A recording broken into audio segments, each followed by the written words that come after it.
Good morning students. Online lecture की कड़ी के अंदर महिपाल सिंह एक बार फिर से आप सभी लोगों का स्वागत करता है।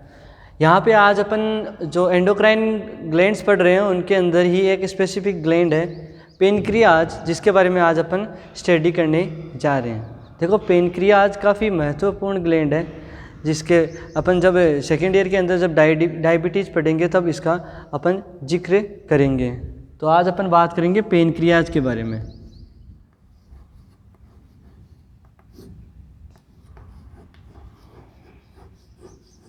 देखो, पेनक्रियाज वैसे भी अभी तक जितनी भी ग्लैंड पड़ी है उनमें डिफरेंट है, क्योंकि ये कैसी ग्लैंड है? मिक्स ग्लैंड है। ये पेनक्रियाज कैसी ग्लैंड है? मिक्स ग्लैंड है। ये क्या है? मिक्स ग्लैंड है, या फिर इसको क्या बोल सकते हैं? मिक्सो ग्लैंड बोल सकते हैं। मिक्सो ग्लैंड बोल सकते हैं, या फिर इसको हेटेरो ग्लैंड बोल सकते हैं। होमो का मतलब एक जैसा, हेटेरो का मतलब भिन्न भिन्न, मतलब दो प्रकार के या दो से ज़्यादा प्रकार के। तो इसको मिक्स ग्लैंड बोल सकते हैं, मिक्सो ग्लैंड बोल सकते हैं, या हेटेरो ग्लैंड बोल सकते हैं। पेनक्रियाज क्या है? बहुत एंडोक्राइन और एक्सोक्राइन दोनों प्रकार के एक्टिविटी करता है, क्योंकि ये हॉर्मोन्स भी रिलीज करता है और विदाउट डक्ट उसको बोला एंडोक्राइन। और इसने क्या किया? जूसेस और एंजाइम को रिलीज किया विद डक्ट, तो इसको बोल दिया एक्सोक्राइन। एंडोक्राइन फंक्शन तो क्या होगा? जैसे ये अपना पेनक्रियाज हो गया,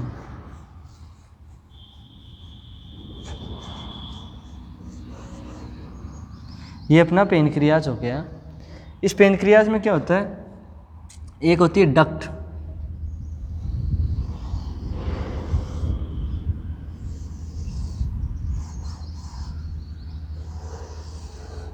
ये है डक्ट, मानना कि ये डक्ट है, ठीक है। इस डक्ट के ऊपर क्या होता है? पोर्ट लाइक इतनी कुछ स्ट्रक्चर होती है, इतनी बड़ी पोर्ट लाइक कुछ स्ट्रक्चर प्रेजेंट होती है। अगर ये केवल एक ही स्ट्रक्चर होती तो इसको बोलते एसिनस, मतलब अगर ये सिंगुलर होती तो इसको एसिनस बोलते, और ये क्या प्लूरल है तो इसको क्या बोल दिया? एसिनाई। ये काफ़ी सारी इसको, इसलिए इसको एसिनाई बोल दिया। अगर ये सिंगुलर होती तो इसको बोलते एसिनस, मतलब एक होती तो एसिनस बोलते। अब ये डक्ट है, इस डक्ट का नाम था डक्ट ऑफ विरसंग, डक्ट ऑफ विरसंग, इसका नाम है डक्ट ऑफ विरसंग। ये डक्ट ऑफ विरसंग के ऊपर क्या होता है? कुछ पोर्ट लाइक स्ट्रक्चर प्रेजेंट होती है। इन स्ट्रक्चर के अंदर फूड के डाइजेशन के लिए कुछ एंजाइम बनते हैं, फूड के डाइजेशन के लिए कुछ एंजाइम बनते हैं, और कुछ जूसेस का फॉर्मेशन होता है। जैसे पेनक्रियाज जिन जूसेस का फॉर्मेशन करता है उसको क्या बोलते हैं? पेनक्रियाटिक जूस, और जो एंजाइम है उसको पेनक्रियाटिक एंजाइम। तो यहाँ पे कुछ एंजाइम या जूसेस का फॉर्मेशन होता है इन एक्नाइज के अंदर। तो ये क्या करती है? उसको इस डक्ट ऑफ विरसंग के थ्रू एक ऑर्गन की सरफेस पे डालती, क्योंकि अपन ने पढ़ा कि एक्सोक्राइन का मतलब होता है ग्लैंड के द्वारा जूस और एंजाइम का फॉर्मेशन होना, और वो एक डक्ट के थ्रू किसी ऑर्गन की एक सरफेस के ऊपर जाके रिलीज हो जाते हैं या छोड़ दिए जाते हैं उस डक्ट के द्वारा। तो यहाँ से क्या हुआ? इन एक्नाई के अंदर फॉर्मेशन हुआ जूसेस और एंजाइम का। इन एंजाइम ने फूड का डाइजेशन करते हैं ये एंजाइम, तो ये यहाँ से डक्ट ऑफ विरसंग के थ्रू यहाँ से जाते हैं, और ड्यूडेनम के अंदर ये जाके अपना जो सिक्रेशन है, जैसे ये ड्यूडेनम की सरफेस होती है, इसको एपाइकल सरफेस बोलते हैं, इसको बेसोलेटरल सरफेस बोलते हैं। तो एपाइकल सरफेस को क्रॉस करते ही यहाँ पे पेनक्रियाटिक जूस रिलीज होने लग जाते हैं और फूड का डाइजेशन में मदद करते हैं, क्योंकि ये डक्ट ऑफ विरसंग यहाँ पे ओपन होती है ड्यूडेनम के अंदर। ये बात तो समझ में आ गई ना? डक्ट ऑफ विरसंग कहाँ पे ओपन होती है? ड्यूडेनम के अंदर ओपन होती है। ड्यूडेनम के अंदर ओपन होके जूसेज और एंजाइम का रिलीज़ करती है, जिसको क्या बोलते हैं? ये फूड का डाइजेशन करने में यहाँ पे मदद करती है। स्मॉल इंटेस्टाइन का पार्ट है duodenum, first part of small intestine. अब बात करते हैं ये पूरा पेनक्रियाज है। इस पेनक्रियाज की अगर स्ट्रक्चर की बात करें तो स्ट्रक्चर के अंदर तो कुछ तो क्या होता है? एक्नाइज होती है, और कुछ क्या होती है? जैसे इनके बीच बीच में कुछ और स्ट्रक्चर भी होती है। जिनको अपन बोलते हैं islets of Langerhans, islets of Langerhans, Langerhans. आई बात समझ में? तो ये आइलेट्स ऑफ लैंगरहैंस पूरी जो पूरा ये जो पेनक्रियाज है उसका 1 to 2% हिस्सा ही होता है, मतलब 98% तो ये एक्नाइज प्रेजेंट होती है, मतलब मेजर पोर्शन होता है पेनक्रियाज का, वो एक्सोक्राइन ग्लैंड की तरह वक्त एक्शन करता है, और माइनर कुछ हिस्सा ही होता है जो कि आइलेट्स और लैंगरहैंस होती है। और नंबर्स की अगर बात करें, देखो ये तो पूरा जितना अपन बात करें, जैसे इतनी बड़ी ग्लैंड है, इसका 1 से 2% हिस्सा, जैसे 1 बीघा ज़मीन है उसका 2%, तो 2% हिस्सा ही क्या है, सिर्फ आइलेट्स ऑफ लैंगरहैंस है, रेस्ट ऑफ और रिमेनिंग क्या है, ये एक्नाइज यहाँ पे प्रेजेंट होती है। अब ये आइलेट्स और लैंगरहैंस पूरी पेनक्रियाज का 1 से 2% है। अब नंबर्स की बात करें अगर आइलेट्स ऑफ लैंगरहैंस की, तो नंबर्स होते हैं 1 से 2 मिलियन, मतलब 10 से 20 लाख नंबर्स होते हैं आइलेट्स ऑफ लैंगरहैंस के। ठीक है, इसके अलावा यहाँ पे कुछ क्या पाई जाती है, ब्लड सेल्स भी प्रेजेंट होती है, ब्लड सेल्स भी प्रेजेंट होती है। ठीक है, ब्लड सेल्स भी यहाँ पे मौजूद होती है कुछ। तो ये तो क्या डक्ट के थ्रू अपना जो पोर्शन है, जो एंजाइम और जूस है, उसको एक ऑर्गन की सरफेस पे डाल रही है, अर्थात ड्यूडेनम की सरफेस पे डाल रही है फूड का डाइजेशन के लिए। तो ये तो एक्सोक्राइन फंक्शन हो गया। एंडोक्राइन क्या होगा, यहाँ पे ब्लड सर्कुलेशन होता है आसपास में।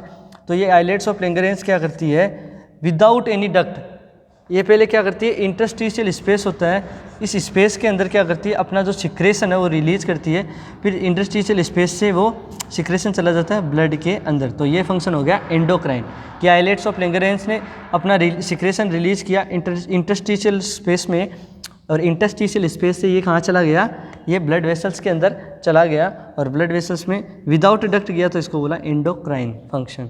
ठीक है, अब अपन आइलेट्स ऑफ लैंगरहैंस के बारे में विस्तार से पढ़ेंगे।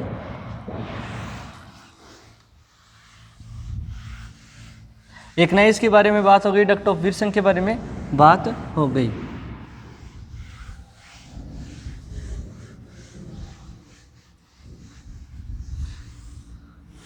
अब बात करते हैं आइलेट्स ऑफ लैंगरहैंस के बारे में। अपना ये पेनक्रियाज वैसा का वैसा रहेगा, इसके अंदर ये जो स्ट्रक्चर है इसको एक बार बड़ा कर लेते हैं। तो ये होता है आइलेट्स ऑफ लैंगरहैंस। ठीक है, अब आइलेट्स ऑफ लैंगरहैंस है, इसमें 3 प्रकार की सेल होती है। जो आइलेट्स ऑफ लैंगरहैंस है,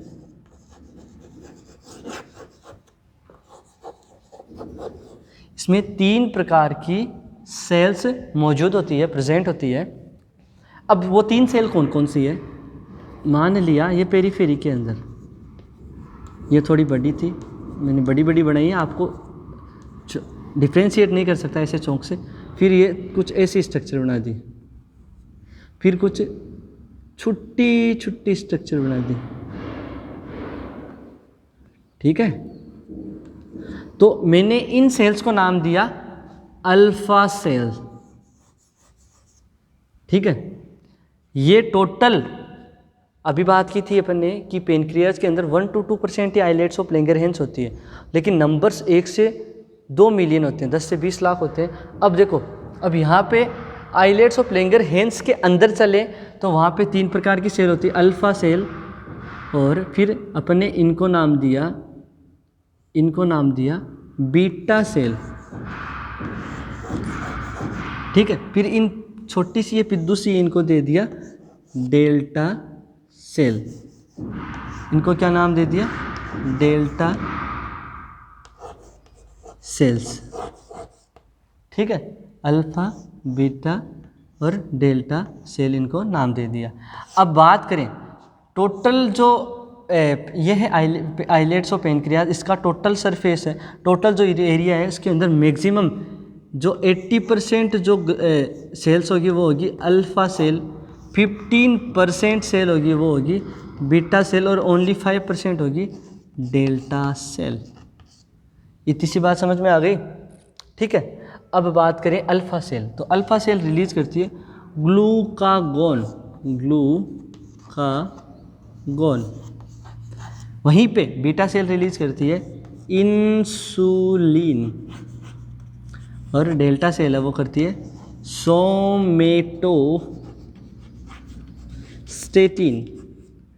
जो हाइपोथैलेमस में पढ़ा था ना, सोमेटोस्टेटिन कि ग्रोथ हार्मोन को इनहिबिट करने वाला हार्मोन, तो यहीं पे वो बात करते हैं। इसके अलावा कुछ 2 सेल और होती है, एप्सिलॉन और ग्रेहेलिन सेल, उनके बारे में अपन जिक्र नहीं करेंगे क्योंकि वो सोमेटोस्टेटिन के अंदर ही आप पढ़ लोगे। डेल्टा सेल है, डेल्टा सेल के अंदर ही आप पढ़ लोगे, अलग अलग बताया गया कई जगह। जब इस तरह डीप पढ़ते हैं तो ग्रेहेलिन सेल के बारे में और एप्सिलॉन सेल के बारे में जिक्र किया जाता है, लेकिन अपन यहाँ पे नहीं पढ़ेंगे। ग्रेलिन सेल क्या होती है नॉर्मल बता देता हूँ। 4-5 प्रकार की सेल है, मेन तो 3 ही होती है, 2% कुछ मात्रा में ऐसी सेल्स हो सकती है। ये ग्रेलिन सेल होती है, ये क्या करती है, मेनली स्टोमक में प्रेजेंट होती है, जो कि स्टोमक के गैस्ट्रीन जूस का रिलीज को कम करने का काम करती है। और वो ग्रेलिन रिलीजिंग सेल अगर कहीं पे प्रेजेंट हो, पेनक्रियाज में प्रेजेंट हो, तो उसको एप्सिलॉन के नाम से भी जानते हैं। तो 2 प्रकार की सेल है जो कि काम क्या करती है, जो स्टोमक के अंदर जो गैस्ट्रिन ग्लैंड है उसका जो रिलीज होता है गैस्ट्रिन ग्लैंड से गैस्ट्रिन हार्मोन, उसके रिलीज को कम करने का काम करता है। ठीक है, अब बात करें, एक बार छोटा है सोमेटोस्टेटिन, तो सोमेटोस्टेटिन के बारे में बात करते हैं। सोमेटोस्टेटिन, स्टेटिन का मतलब भी समझते हो कि इनहिबिशन करना, तो इसने क्या कर दिया, सोमेटोट्रोपिन हार्मोन को इनहिबिट कर दिया, मतलब इसने ग्रोथ हार्मोन को इनहिबिट कर दिया। तो ये क्या करता है, ग्रोथ हार्मोन को इनहिबिट करने का काम करता है। ये क्या करता है, जो TSH है, थायराइड स्टिमुलेटिंग हार्मोन या थायराइड हार्मोन, उसको भी ये क्या करता है, इनहिबिट करता है। ठीक है, और कहीं कहीं पे आपको इनका जिक्र नहीं मिलेगा, तो यहाँ पे आपको देखने को मिलेगा ये गैस्ट्रिन ग्लैंड के जो रिलीज है उसको भी इनहिबिट करता है। गैस्ट्रिन जो ग्लैंड है उससे जो भी रिलीज है, जो हार्मोन है, ग्लैंड हार्मोन है, उनको भी क्या करता है, इनहिबिट करता है। तो ये चीज़ें 3 चीज़ ध्यान रखना सोमेटोस्टेटिन के बारे में। 3 चीज़ क्या है, ग्रोथ हार्मोन को इनहिबिट करता है ये, इसके अलावा थायराइड जो हार्मोन है उसको भी इनहिबिट करता है, इसके अलावा ये गैस्ट्रिन ग्लैंड से जो रिलीज होने वाले हार्मोन है उनको भी इनहिबिट करता है। और मोस्ट इंपॉर्टेंट जो फंक्शन है वो क्या है, देखो मोस्ट इंपॉर्टेंट जो इसका फंक्शन है कि ये क्या करता है, यहीं पे लिख देता हूँ, ये बोथ इंसुलिन और ग्लूकागोन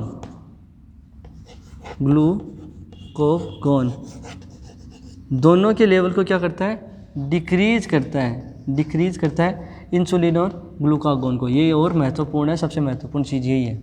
सोमेटोस्टेटिन के बारे में पूछा जाए तो सबसे महत्वपूर्ण क्या का है कि ये इंसुलिन और ग्लूकागोन दोनों के लेवल को कम करता है। इसके अलावा ग्रोथ हार्मोन के लेवल को कम करता है। इसके अलावा ग्रोथ हार्मोन का लेवल इसीलिए कम करता है, ये हाइपोथैलेमस पे एक्शन करता है। ठीक है, इसके अलावा थायराइड हार्मोन, क्योंकि थायराइड भी वहीं से रिलीज होता है, तो हाइपोथैलेमस से थायराइड के लेवल को भी कम करता है। इसके अलावा गैस्ट्रिन ग्लैंड के हार्मोन्स को भी ये कम करता है, कि स्टोमक में जो गैस्ट्रिन ग्लैंड होती है उनको भी कम करता है। और ये जो ग्रेलिन सेल है उनके बारे में कहीं पे आपको पढ़ने को नहीं मिलेगा। वैसे ग्रेलिन सेल है वो स्टोमक का जो फंडस पार्ट है, कार्डियक पार्ट है, उसके आसपास मिलती है देखने को, लेकिन इतना पूछते नहीं हैं। अब बात करें अपन ग्लूकागोन के बारे में।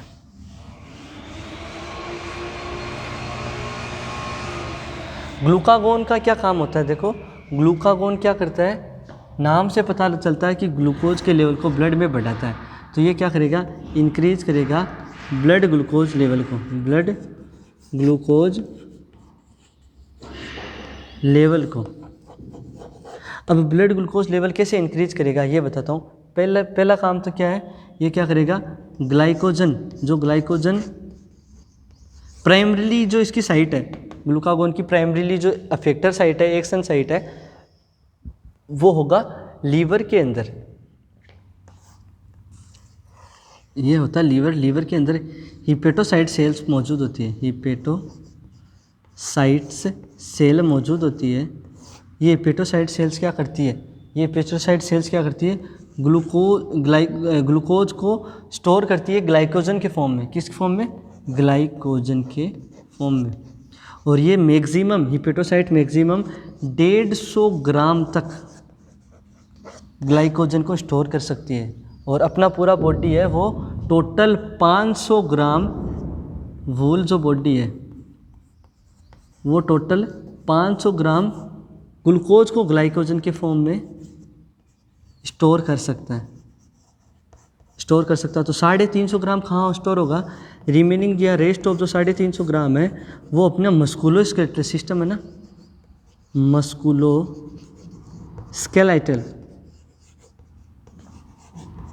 सिस्टम मतलब मसल्स और फेट। तो यहाँ पे फेट के जो फेट कहाँ पे होता है? एडिपोज टिश्यू में।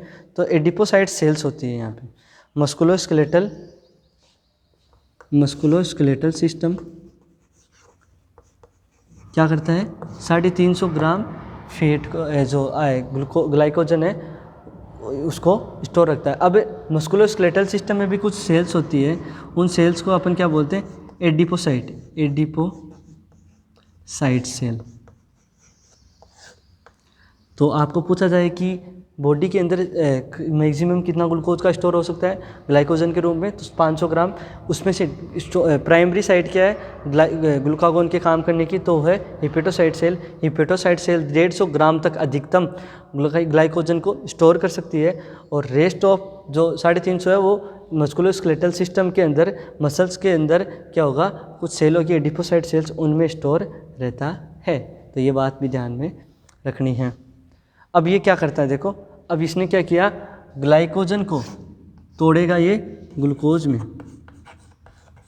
में ग्लाइकोजन को तोड़ेगा। जब ग्लाइकोजन ग्लूकोज में तोड़ेगा तो इसको क्या बोलेंगे? ग्लाइकोजिनोलाइसिस। ग्लाइकोजन जीनोलाइसिस। तो ग्लाइकोजन को ग्लूकोज में तोड़ेगा तो क्या होगा? प्राइमरीली ये जाएगा ग्लूकागोन लीवर के पास। लीवर के अंदर हिपेटोसाइट सेल होगी। हिपेटोसाइट सेल में जो स्टोर ग्लूकागोन है, ग्लाइकोजन है, उसको तोड़ेगा ग्लूकोज के अंदर और ग्लूकोज को वो रिलीज़ कर देगा ब्लड के अंदर। तो ब्लड के अंदर ग्लूकोज का लेवल बढ़ जाएगा। इसके अलावा ये क्या करेगा? जो सेल्यूलर अपटेक है, सेल्यूलर जो अपटेक है, सेल के द्वारा जो ग्लूकोज का अपटेक होता है, ग्लूकोज जो सेल लेती है उसको भी क्या कर देता है? ये इनहिबिट कर देता है। अब सेल अगर ब्लड में जो पड़ा हुआ ग्लूकोज उसको काम में नहीं लेगा तो अपने आप ही ब्लड ग्लूकोज का लेवल बढ़ जाएगा। रिलीज़ कब होगा? 2 कंडीशन में रिलीज़ होता है ये ग्लूकागोन।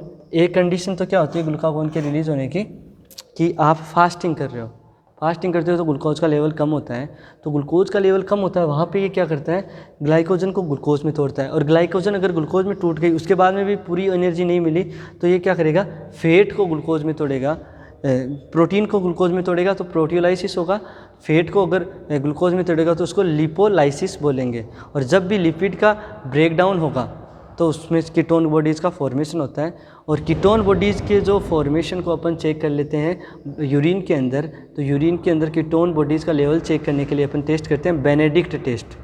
ठीक है, ये आगे की बातें हो गई। तो ग्लूकागोन का क्या काम है? ग्लूकोज के लेवल को बढ़ाना। ग्लूकोज के लेवल को क्या करना? बढ़ाना। ग्लूकोज के लेवल को ब्लड के अंदर बढ़ाएगा कैसे? एक तो ग्लाइकोजन को ग्लूकोज में तोड़ेगा, लिपिड को ग्लूकोज में तोड़ेगा और जो प्रोटीन है उसको ग्लूकोज में तोड़ेगा। दूसरा सेलुलर अपटेक है ग्लूकोज का, उसको भी कम कर देगा। ये होता है ग्लूकागोन का काम। मतलब ब्लड ग्लूकोज लेवल को बढ़ाने का काम इसका होता है। जब कभी भी क्या होता है ग्लूकोज का लेवल ब्लड के अंदर कम होता है तो ये उसको बढ़ाता है। ये हार्मोन या ये सेल ये हार्मोन रिलीज करती है। एक बात तो ये हो गई। दूसरी बात, इसके अलावा कुछ और भी अपन ने पढ़ा है जो कि ग्लूकोज के लेवल को बढ़ाता है। कुछ और हार्मोन भी, जिनमें ग्रोथ हार्मोन था, एपिनेफ्रिन, इमरजेंसी हार्मोन। क्योंकि इमरजेंसी सिचुएशन में क्या होता है बॉडी को अचानक एनर्जी की ज़रूरत होती है तो वो भी ग्लूकोज का रिलीज को बढ़ा देता है। इसके अलावा थायराइड हार्मोन अपन ने पढ़ा था, थायराइड हार्मोन भी ग्लूकोज के लेवल को बढ़ाता है। ग्रोथ हार्मोन भी ग्लूकोज के लेवल को बढ़ाता है। इसके अलावा ग्लूकागोन भी ग्लूकोज के लेवल को बढ़ाता है। अपन ने कितना पढ़ा था?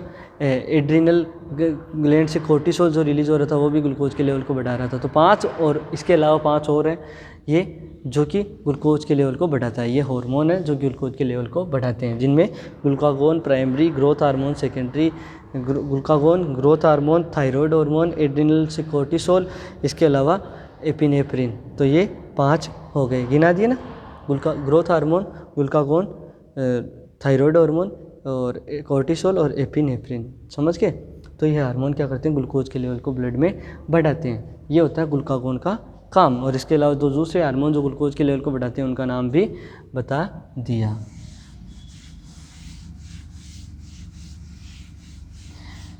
इसके अलावा अगर बात करें डेल्टा की बात होगी, अब बच्ची बीटा सेल, तो बीटा सेल की बात करेंगे अब।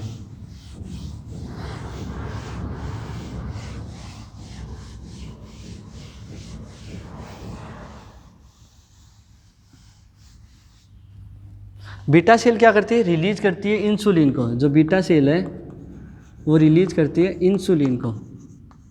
किसको रिलीज करती है, इंसुलिन को। और इंसुलिन क्या करता है, इंसुलिन करता है act as a fuel to carry glucose from blood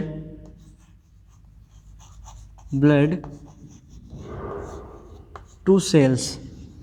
मतलब ये क्या करता है, फ्यूल का काम करता है ग्लूकोज के लिए। ग्लूकोज को क्या करता है, ये ब्लड से उठाता है और ब्लड से उठा के ये सेल के अंदर डालने का काम करता है। मतलब सेल्यूलर अपटेक, ग्लूकोज का जो सेल्यूलर अपटेक है उसको बढ़ाता है। मतलब ये कब रिलीज होगा, जब क्या होगा, ब्लड ग्लूकोज लेवल इंक्रीज होगा। रिलीज कब होगा इंसुलिन, जब ब्लड ग्लूकोज लेवल इंक्रीज होगा। ब्लड बढ़ा हुआ ग्लूकोज का लेवल ब्लड के अंदर नुकसानदायक होता है, इसलिए इंसुलिन रिलीज करेगी बीटा सेल, जो कि बढ़े हुए ब्लड ग्लूकोज लेवल को कम करने का काम करते हैं। काम कैसे करेंगे, ये क्या करेगा, जो सेल्यूलर ग्लूकोज का अपटेक है, सेल्यूलर अपटेक ऑफ ग्लूकोज, ये इंक्रीज करेगी सेल्यूलर अपटेक ऑफ ग्लूकोज। अब ग्लूकोज के अपटेक को सेल के अंदर कैसे बढ़ाएगी, देखो ये कैसे बढ़ाएगी ग्लूकोज के अपटेक को, कि ये क्या है, अपना ब्लड वेसल है। ये इंसुलिन होता है, ये बूढ़े आदमी की तरह होता है। किस हिसाब से होता है, एक बूढ़े आदमी की तरह होता है। ये मान लिया बूढ़ा आदमी है, ये आदमी मान लिया बूढ़ा आदमी है।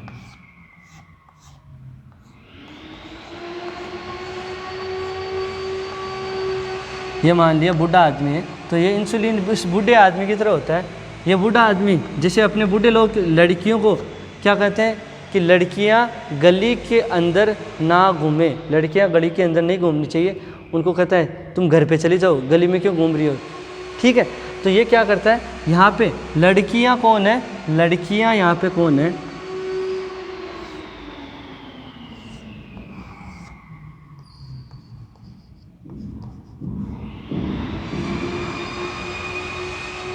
यहाँ पे लड़कियाँ कौन है, यहाँ पे लड़कियाँ होगी इंसुलिन।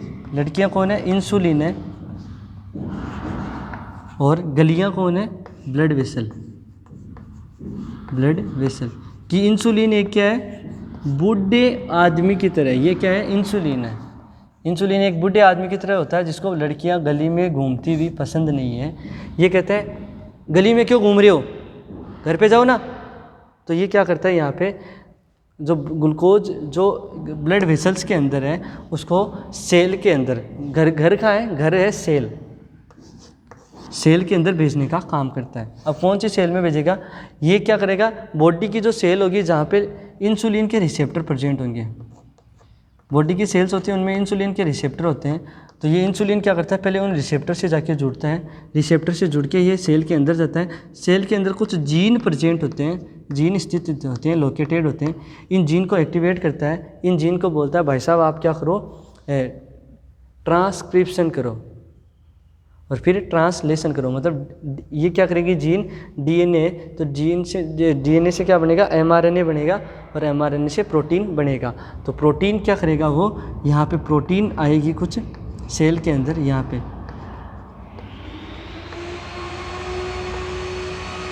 ठीक है। तो ये प्रोटीन यहाँ पे आके सेल के अंदर क्या करती है, कुछ रास्ता बनाती है। भाई साहब अगर ये लड़कियां हैं, मतलब ये इंसुलिन है, ब्लड वेसल्स मतलब गलियों में घूम रही है, तो क्यों घूम रही है, दादाजी को बोलेंगे कि लड़कियों तुम गली में क्यों घूम रही हो, मतलब इंसुलिन जो बढ़ी हुई ग्लूकोज है ब्लड वेसल्स में, उनको जाके सेल के अंदर अपटेक कराता है। क्योंकि ये पहले से अपटेक इसलिए नहीं हो पाई क्योंकि ये लड़कियां बोलेगी दादाजी घर के तो दरवाजे हमें पता ही नहीं है, घर का रास्ता तो हमें पता ही नहीं है, मतलब सेल के अंदर घुसने का इनको रास्ता नहीं पता। तो ये क्या करता है, इंसुलिन सेल के अंदर घुसने के लिए, ग्लूकोज का सेल के अंदर घुसने के लिए रास्ता बनाते हैं। मतलब यहाँ पे जो रास्ता बनाते हैं, मतलब यहाँ पे ये जो जीन को एक्टिवेट करके डीएनए से एमआरएनए बनाया और एमआरएनए से प्रोटीन बनाया, और वो प्रोटीन कौन सी होती है, GLUT4, GLUT4। तो ये ग्लूकोज ट्रांसफर 4 होता है, ग्लूकोज ट्रांसफर, GLUT4 का मतलब होता है ग्लूकोज ट्रांसफर 4। तो ये GLUT4 क्या करता है, सेल के अंदर ग्लूकोज के एंट्री के लिए रास्ता बनाता है। तो इंसुलिन पहले क्या करेगा, बॉडी के सेल्स के अंदर जो इंसुलिन रिसेप्टर वहाँ से जुड़ेगा, जुड़ के अंदर के जीन है उसको एक्टिवेट करेगा, वो एक्टिवेट जीन प्रोटीन बनाएगा, और प्रोटीन कौन सी होगी, GLUT4, और वो GLUT4 क्या करती है, रास्ता बनाती है ग्लूकोज के सेल के अंदर घुसने के लिए। तो ये क्या कर रहा, सेल्यूलर अपटेक इस प्रकार से बढ़ाएगा। इसके अलावा ये क्या करेगा, ये इंसुलिन क्या करेगा, जो बढ़ा हुआ ग्लूकोज लेवल है, एक तो सेल्यूलर अपटेक बढ़ा दिया, इसके अलावा ये क्या करेगा, ग्लाइकोजिनेसिस, मतलब ग्लाइकोजन का फॉर्मेशन, जो ग्लूकोज है उसको ग्लाइकोजन के अंदर कन्वर्ट कर देगा। तो ये किसने क्या किया, एक तो सेल्यूलर अपटेक को बढ़ाया, एक इसने क्या किया, ग्लाइकोजिनेसिस मतलब ग्लाइकोजन के फॉर्मेशन को बढ़ाया। ठीक है, इसके अलावा ये जो लिपोलाइसिस है या प्रोटियोलाइसिस है उसको क्या करेगा, घटाएगा, प्रोटियोजिनेसिस कराएगा, लिपोजिनेसिस कराएगा, लाइसिस नहीं करेगा, उससे ग्लूकोज नहीं बनाएगा, प्रोटीन का फॉर्मेशन नहीं करेगा, प्रोटियोजिनेसिस और लिपोजिनेसिस, है ना। तो ये काम भी इसका होगा।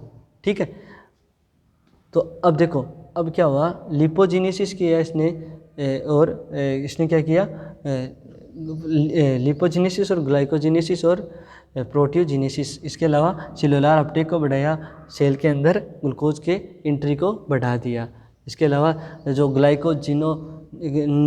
ग्लाइकोनियोजिनेसिस उसको घटाएगा। ग्लाइकोनियोजिनेसिस का मतलब जो प्रोटीन और फैट है उससे ग्लूकोज का फॉर्मेशन होना, उसको घटाएगा। तो इसने क्या किया, ग्लाइकोनियोजिनेसिस को घटाया, ग्लूकोनियोजिनेसिस को घटाया, सॉरी। इसके अलावा इसने क्या किया, प्रोटियोजिनेसिस बढ़ाया, लिपिडोजिनेसिस बढ़ाया और ग्लाइकोजिनेसिस बढ़ाया। तो इस हिसाब से इंसुलिन का काम होता है।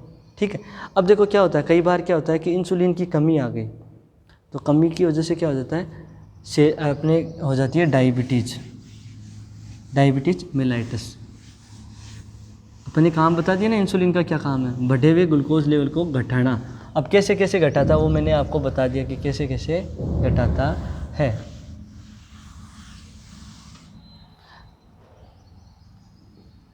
इंसुलिन अगर इंसुलिन की कमी आ जाए बॉडी के अंदर, इंसुलिन की अगर डिफिशियंसी आ जाए बॉडी के अंदर,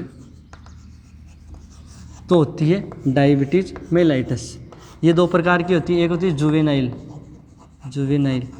जहाँ पे क्या होता है परमानेंट इंसुलिन का फॉर्मेशन नहीं होता। यहाँ पे क्या होता है, जो बीटा सेल है वो पहले से डिस्ट्रॉयड हुई होती है, और बीटा सेल अगर है ही नहीं तो इंसुलिन रिलीज़ कहाँ से होगा, और इंसुलिन रिलीज़ नहीं होगा तो अपने आप ही ग्लूकोज का लेवल सेल के अंदर बढ़ा हुआ रहेगा, क्योंकि ग्लूकोज को पता नहीं है सेल के अंदर कैसे जाना है, उसके लिए रास्ता नहीं है। रास्ता बनाने का काम किसका था, इसका।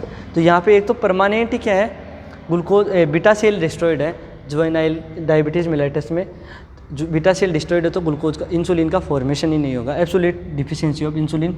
दूसरी तरफ यहाँ पे क्या है, टाइप सेकंड है, यहाँ पे क्या है, डायबिटीज़ मेलाइटस का एक तो जुवेनाइल है और एक है नॉर्मल, जो एडल्ट के अंदर जो डायबिटीज़ मेलाइटस होती है सेकंड वाली, नॉर्मल जो एडल्ट में डायबिटीज़ की उम्र के साथ क्या होता है कि इंसुलिन तो मौजूद है, इंसुलिन रिलीज़ हो रहा है, बीटा सेल प्रेजेंट है, इंसुलिन छोड़ रही है, लेकिन यहाँ पे क्या होगा, लाइफ स्टाइल या डाइटरी पैटर्न ऐसा होने की वजह से, एक एनवायरनमेंट ऐसा होने की वजह से क्या होगा, जो इंसुलिन के जो रिसेप्टर है वो डैमेज हो जाएंगे।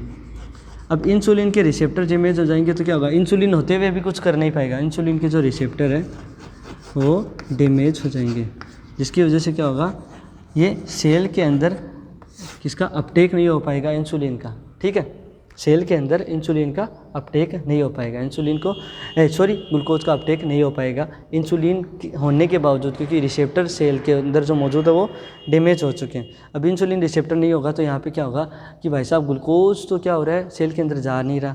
अब वो प्रोटीन का ब्रेक डाउन करेगा तो प्रोटियोलाइसिस होगा, यहाँ पे फैट का ब्रेक डाउन करेगा तो लिपोलाइसिस होगा, और फैट का जब डिग्रेडेशन होता है या ब्रेक डाउन होता है तो कीटोन बॉडी बनती है, और वो कीटोन बॉडी यूरिन में देखने को मिलती है। तो जो डायबिटीज़ है सेकंड, उसमें अगर टेस्ट करते हैं तो कीटोन बॉडीज़ का लेवल ब्लड के यूरिन के अंदर बढ़ा हुआ देखने को मिलता है, ठीक है। और उसको बोलते हैं बेनेडिक्ट टेस्ट। जो टेस्ट होगा उसको बेनेडिक्ट टेस्ट बोलेंगे, जिसमें कीटोन बॉडीज़ बढ़ी हुई देखने को मिलेगी, ग्लूकोज का लेवल, ग्लाइकोज यूरिया देखने को मिलेगा, ग्लूकोज का लेवल ब्लड में बढ़ा हुआ देखने को मिलेगा, glycosuria, proteinuria, polyuria, polydipsia, क्योंकि ग्लूकोज दोस्त होता है वाटर का, क्योंकि ज़्यादा ग्लूकोज अगर पीसीटी डीसीटी के अंदर जाएगी तो वहाँ पे पीसीटी में क्या होता है, वाटर का मैक्सिमम एब्जॉर्प्शन होता है 70 to 80%, लेकिन वो ग्लूकोज का पीछा करता करता वाटर भी बॉडी से बाहर निकल जाएगा। तो डायबिटीज़ में पॉली यूरिया ज़्यादा पेशाब लगना, पॉलीडिप्सिया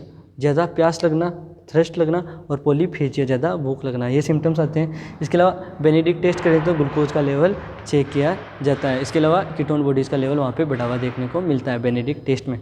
अब बात करें कि ब्लड ग्लूकोज का लेवल, इनका सैंपल कैसे लिखते हैं, तो ग्रे कलर की एक वॉइल होती है जिसके अंदर एंटीकोगुलेंट होता है सोडियम फ्लोराइड। सोडियम फ्लोराइड होता है ग्रे कलर की वॉइल में। तो ग्रे कलर की वॉइल में जो सोडियम फ्लोराइड होता है वो ग्लाइकोजन, जो ग्लूकोज होता है उसको टूटने से, ग्लाइकोजन जो मौजूद है उसको टूटने से बचाता है या ग्लूकोज के ब्रेकडाउन को बचाता है। तो यहाँ पे 1 से 2 घंटे के लिए ग्लूकोज ब्रेकडाउन है उसको रोका जा सकता है, ग्लाइकोजन का जो ब्रेकडाउन है उसको रोका जा सकता है। तो इसके लिए जो टेस्ट करते हैं वो बेनेडिक्ट टेस्ट, यूरिन। तो इसके अलावा इसका जो सैंपल लेते हैं ब्लड का वो ग्रे कलर की वॉइल होती है, उसमें सोडियम फ्लोराइड होता है, उसके प्रेजेंस में एंटीकोगुलेंट होता है वो जो ब्रेकडाउन को रोकता है ग्लूकोज के को, है ना। तो 1 से 2 घंटे में वो ले सकते हैं, तो ये चीज़ ध्यान में रखनी है। तो ये था अपना इंसुलिन।